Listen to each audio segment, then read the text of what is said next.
Morning, everybody. Sean Lewis here with Easy Street Billiards. Got Vic in the background with the dog. Hello. Today's video topic of concern is basically relaxation.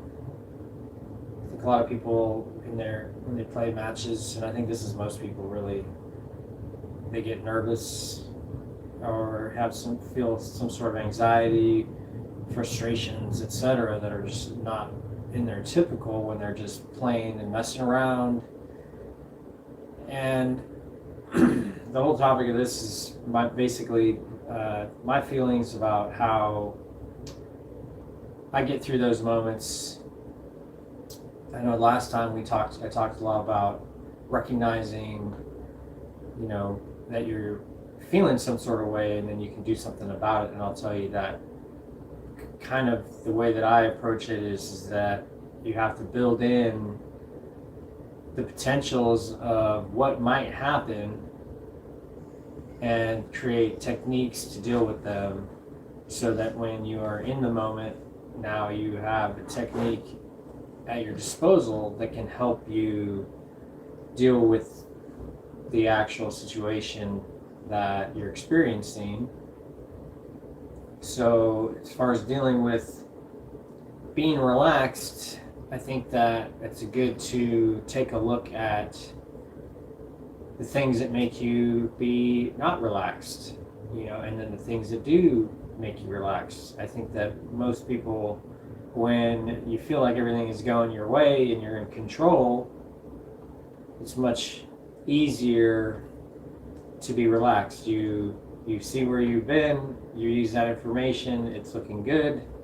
Your future is looking good because of all the things that need to look good for you to feel good. And then now your present moment is good and you feel good and you feel relaxed. Now it's easy to fall off that little spot when in the present moment, something happens that changes your perception of those two past and future moments, where if your opponent gets lucky, now if you spend too much time thinking about how your opponent just got lucky and now you're in a bad spot, you're looking at the past as a negative event because your opponent got lucky, and now you're also potentially looking into the future with a little bit of a lens of anxiety or frustration overlaid over the top of it, and that can throw you from your relaxed position. And to address that specifically, I'll say that what is happening, in my opinion, is that when you're focusing on things that are outside of your control, it's very easy to feel feelings of anxiety, frustration, anger, negative emotions in general, because you don't have any capacity to change those events from either happening already or happening in the future. And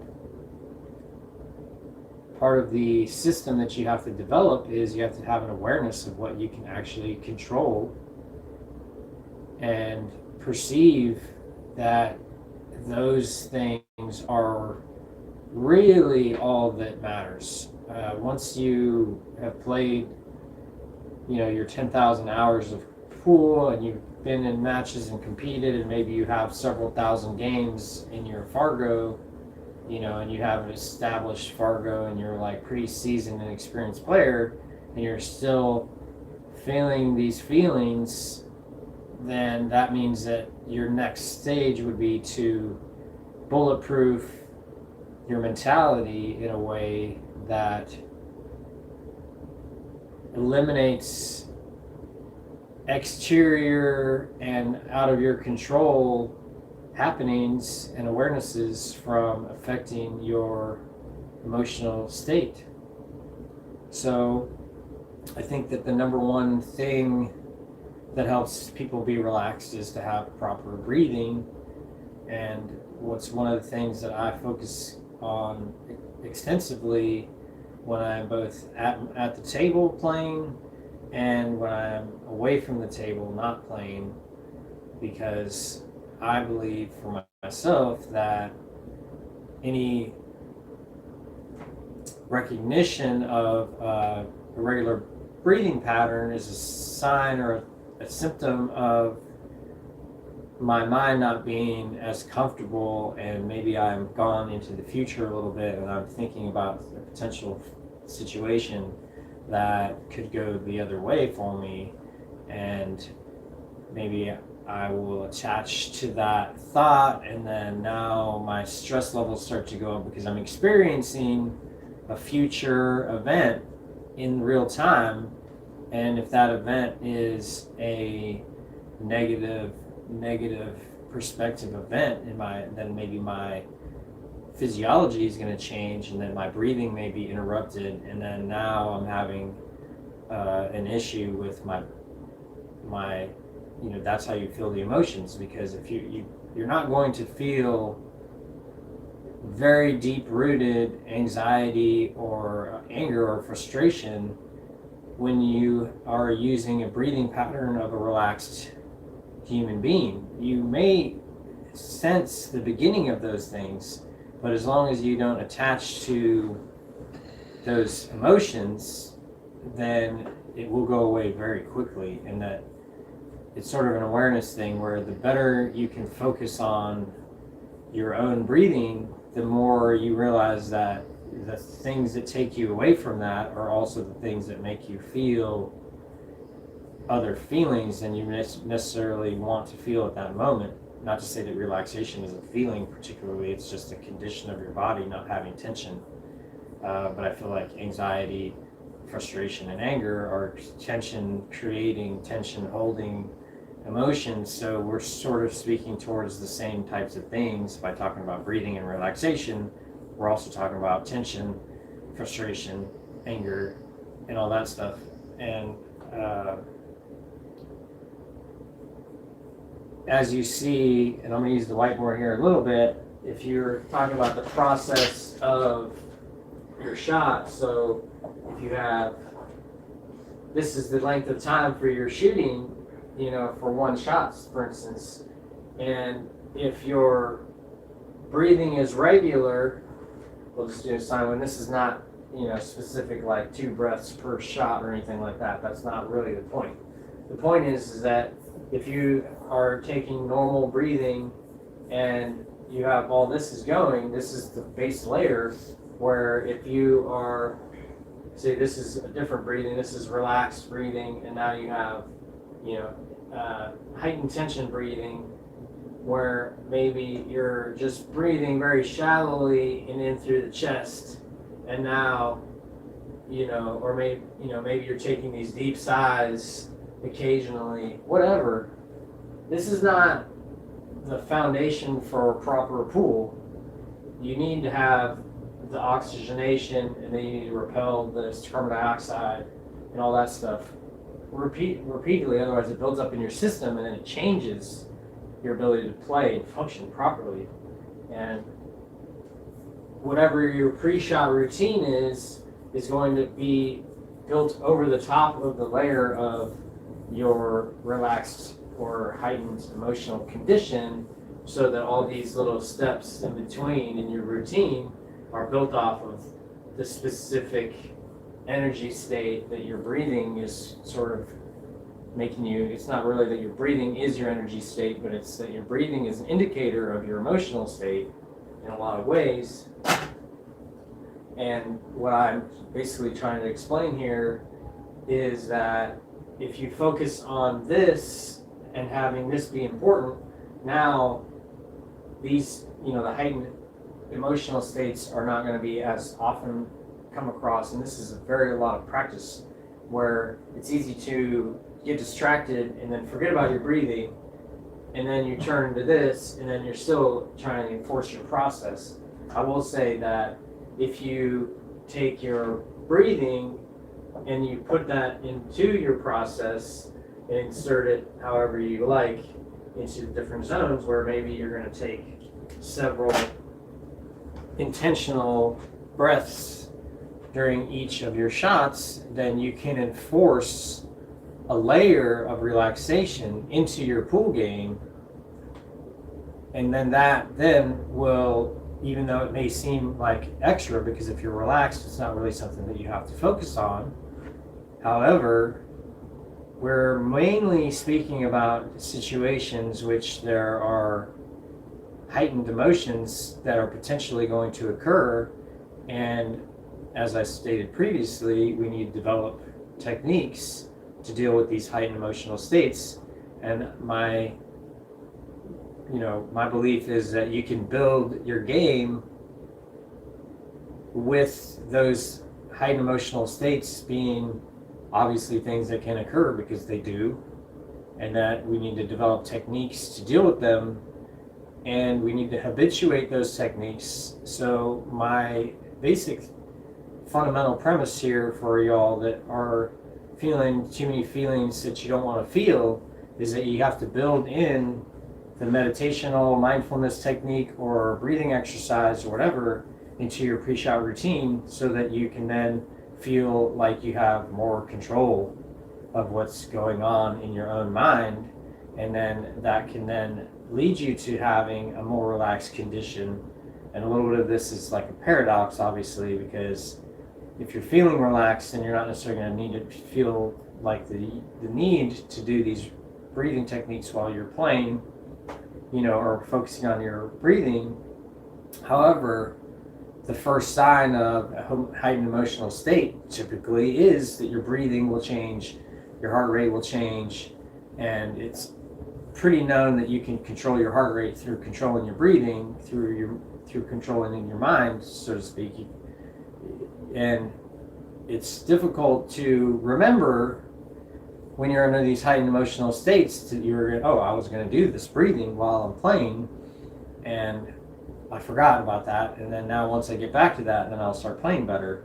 And that's basically the battle, is that if you don't have an intention to apply these, whatever your mindfulness technique or whatever into your pool game, then it's not really going to be consistent. And I will say that another thing that speaks towards relaxation is that if you have a defined process from the beginning of your shot to the end, and you have these steps clearly defined, and these are the ones that you want to go through, say you're like align with the shot, you're already aligned probably, if you're just looking at the ball. Once you have a clear decision, you got all the things, step into the shot in a rhythm, in a pattern, a repeatable cycle. Each of these is repeatable, and if we can stick with understanding, okay, this is the process by which I play the game, now all I have to do is go back to the process. That's all I can control. I can't make the ball go in. I can't not make their opponent's ball go in. All I can do is control my body. And the whole purpose for the pre-shot routine is to give you something to focus on and to concentrate on when it's your turn, so that you know exactly what you're about to do. And I think that most people will agree that any plan is better than no plan. And your pre-shot routine is exactly that. It's a plan.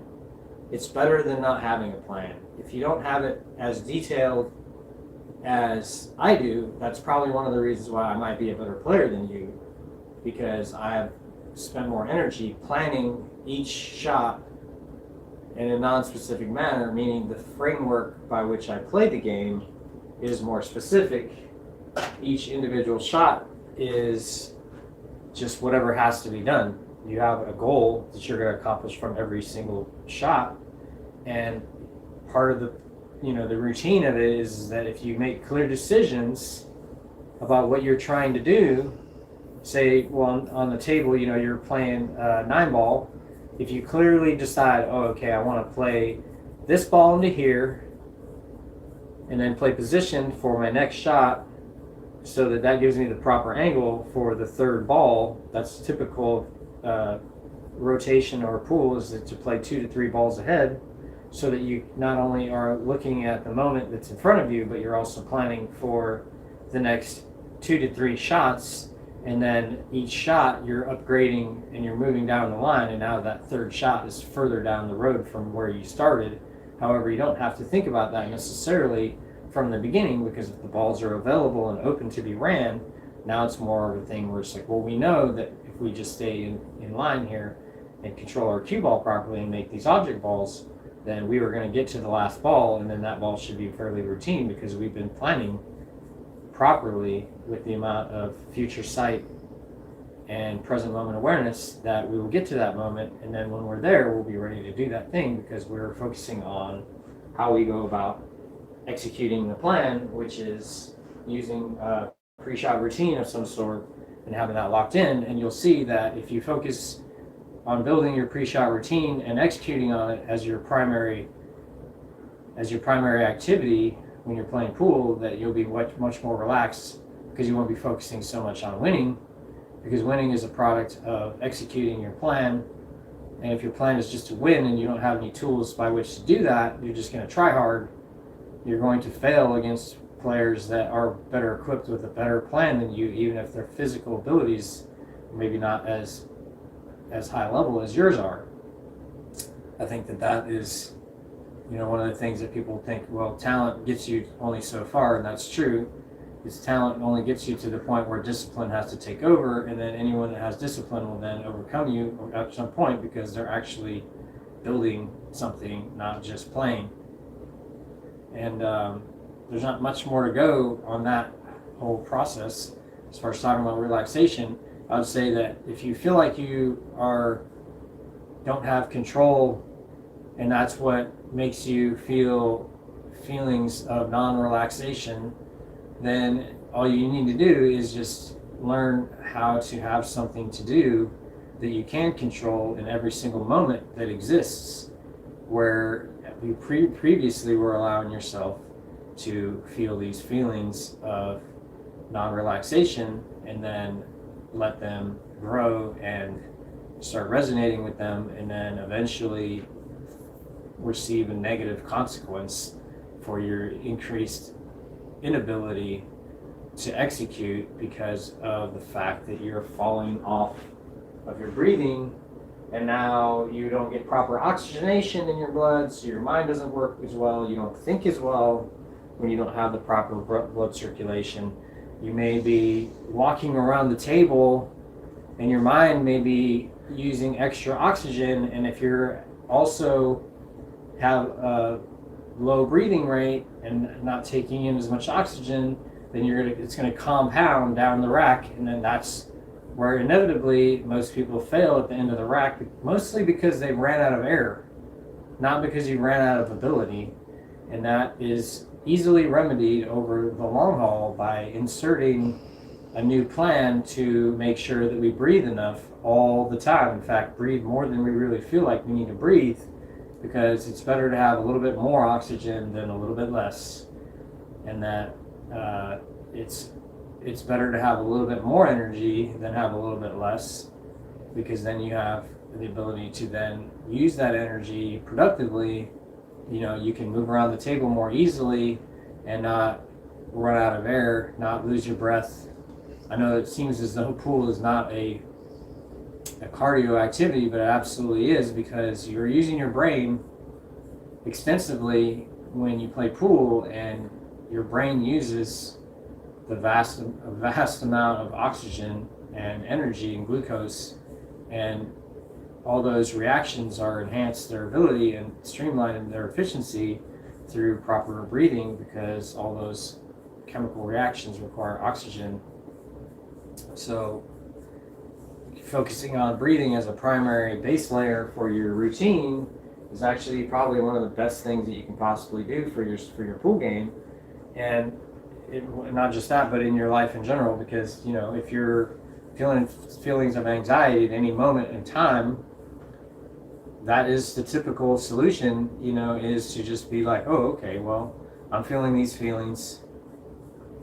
What do I do? Mostly it's reframing. We're like, well, I need to realize that those things are not actually happening. That future thing hasn't happened yet.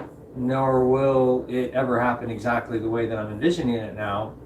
And that as you get older, you realize that it's like, yeah, well, I'm equipped with tools that will allow me to get through these moments, and that, you know, unexpected things happen daily, hourly, on the minute in different places, and that any moment in time, you don't have control over any of those things. It's more about your ability to respond intelligently that gets you moving forward in continuation of these moves. And by working on your pool game, you're then going to habitualize, at least for the time that you're playing, all these good, you know, activities for yourself for the rest of your life. That's one of the reasons I really love pools, because you get to use the things that you learn while you're playing pool to keep yourself relaxed, to then keep yourself relaxed in real life when things are coming at you a little bit more slowly, but they do have a little bit, you know, obviously a lot higher level of effect on your life. You know, these bigger decisions take longer to execute on in your real life. Pool is a quick game where you get to find out instantly if your decision was proper and your execution was proper. When you make a life decision, it takes a lot more time for that to be relevant and apparent. So I think that's about it. I don't think I need to go much further than that. You know, the gist of the relaxation thing is like the things that are causing you to not be relaxed are mostly remedied through reframing and realizing that everything's going to be okay and it's just a game, and then inserting a proper technique over the top of that and habitualizing that, and then focusing on your pre-shot routine and then your just routine in general about the way that you're going to behave while you're playing pool. Is that you can set intentions that, you know, I know that I'm going to probably feel feelings of nervousness at some point during this match, and my goal is to recognize that as early as I can, and then utilize whatever the, you know, mindfulness technique or reframing exercise, or, you know, remembering to get back to my pre-shot routine, or whatever it is that you've decided for today is the thing.